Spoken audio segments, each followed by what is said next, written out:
तुमने कभी सोचा है कि तुम उस इंसान के लिए सिर्फ एक ऑप्शन बनकर रह गए हो, जो तुम्हें कभी भी अपना नहीं समझता, जो तुम्हारी अहमियत को कभी पहचानता ही नहीं। तुमने जो दिया उससे भी ज्यादा मांगता रहा, लेकिन कभी खुद के लिए कुछ वापस नहीं लिया। अब सोचो, क्या तुम्हें सच में वो इंसान चाहिए जो तुम्हारे बिना चैन से सो नहीं पाता, या फिर वह जो तुम्हें अपनी जिंदगी में एक जरूरत से ज्यादा कुछ नहीं समझता? तुमने कभी किसी को इतना चाहा है कि उसकी सुबह तुम्हारे बिना अधूरी लगे, उसकी रातें तुम्हारी बातों के बिना सुनी रहे? तुम उसकी जिंदगी में धीरे धीरे जरूरत बन जाते हो। हर सुबह गुड मॉर्निंग की एक लाइन, हर शाम क्या खाया और कैसे हो, जैसे छोटे छोटे सवाल किसी इंसान की आदत बन जाते हैं। और फिर जब तुम वह सब देना बंद कर देते हो ना, तब सामने वाले की रूह में खामोशी उतर जाती है। तुम जरूरत बनो, फिर चुपचाप दूर हो जाओ। किसी के लिए इतना कर दो कि वह तुम्हारी मौजूदगी को सांसों की तरह लेने लगे। फिर एक दिन खुद को उसके पीछे से हटा लो, बस चुपचाप, ना कोई शिकायत, ना कोई बहस, बस खामोशी से गायब हो जाओ। तुम देखना, वो इंसान धीरे धीरे तड़पने लगेगा। हर नोटिफिकेशन पर उसका दिल धड़केगा, हर कॉल उसे लगेगा कि तुम हो। ये कोई गेम नहीं है, ये एक रियलिटी है। लोग तुम्हें तभी समझते हैं जब तुम नहीं रहते। कमी महसूस करने की शुरुआत तब होती है जब वह अपने दोस्तों को हंसते देखेगा तो उसे तुम्हारी बातों की याद आएगी। जब वह किसी गाने में डूबेगा तो तुम्हारी बातें उसके ज़हन में चलेंगी। जब वह अकेला होगा तब तुम्हारी गैर मौजूदगी सबसे ज्यादा चुभेगी। और यहीं से शुरुआत होती है उस बेचैनी की जिसका कोई इलाज नहीं होता। स्टोइक फिलॉसफी क्या कहती है?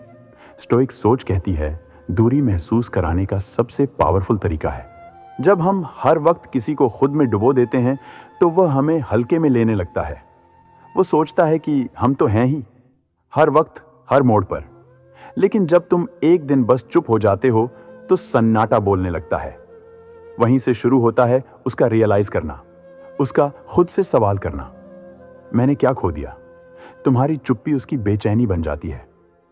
जो इंसान कभी तुमसे दिन में 10 बार बात करता था, वो अब तुम्हारी एक सीन के लिए तरसता है।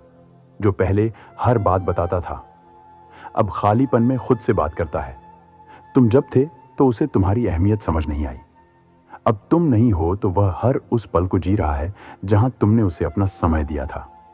रिश्तों में सबसे खतरनाक मोड़ होता है ओवर अवेलेबिलिटी। तुम हर वक्त उसके लिए होते हो तो वह आदत बना लेता है। फिर उस आदत को जरूरत और जरूरत को हक समझ लेता है। स्टोक सोच कहती है, इमोशंस को कंट्रोल करो, खुद को हर वक्त ना दो, क्योंकि जब तुम हर वक्त किसी के लिए रहोगे तो वह तुम्हें कभी मिस नहीं करेगा। कभी कभी दूर जाना ही प्यार की सबसे गहरी चिंगारी बनती है। जब तुम दूरी बनाते हो तो सामने वाला सोचता है, क्या मैं उसकी जरूरत नहीं रहा? वहीं से एक सवाल उसे अंदर ही अंदर खा जाता है। वो तुम्हारे पुराने मैसेज पढ़ता है, पुरानी चैट्स में तुम्हारी हंसी ढूंढता है। वह सोते वक्त भी जागता है, बस ये सोचते हुए कि काश वह दोबारा लौट आए। लेकिन तुम लौटते नहीं हो, क्योंकि अब तुम स्ट्राइक हो चुके हो। अब तुम अपनी वैल्यू जानते हो। अब तुम जानते हो कि किसी को तुम्हारी कीमत तभी समझ आएगी जब तुम खुद को पीछे खींच लोगे। अब क्या करना है? एक हर चीज तुरंत मत दो। अपने वक्त, अपने जज्बात, अपनी मौजूदगी को कीमती बनाओ। दो। जब तुम देखो कि सामने वाला तुम्हें हल्के में ले रहा है, बस धीरे से दूरी बना लो। 3। और फिर देखो कैसे उसकी दुनिया हिल जाती है। तुम्हें किसी को चोट नहीं पहुंचानी, तुम्हें बस उसे उसकी रियलिटी दिखानी है कि बिना तुम भी यह दुनिया बहुत सुनसान होती है। जब तुम उसकी जरूरत बनकर फिर खामोशी से दूर हो जाते हो, तब वह दिन रात सिर्फ तुम्हारे बारे में सोचता है। क्योंकि जैसे स्टोइक फिलॉसफी कहती है, तुम्हारी गैर मौजूदगी ही तुम्हारा सबसे बड़ा प्रभाव है। कभी सोचा है कि किसी इंसान की आंखों में झांकने से पहले तुम्हें अपनी आत्मा में कितना गहरा उतरना पड़ता है?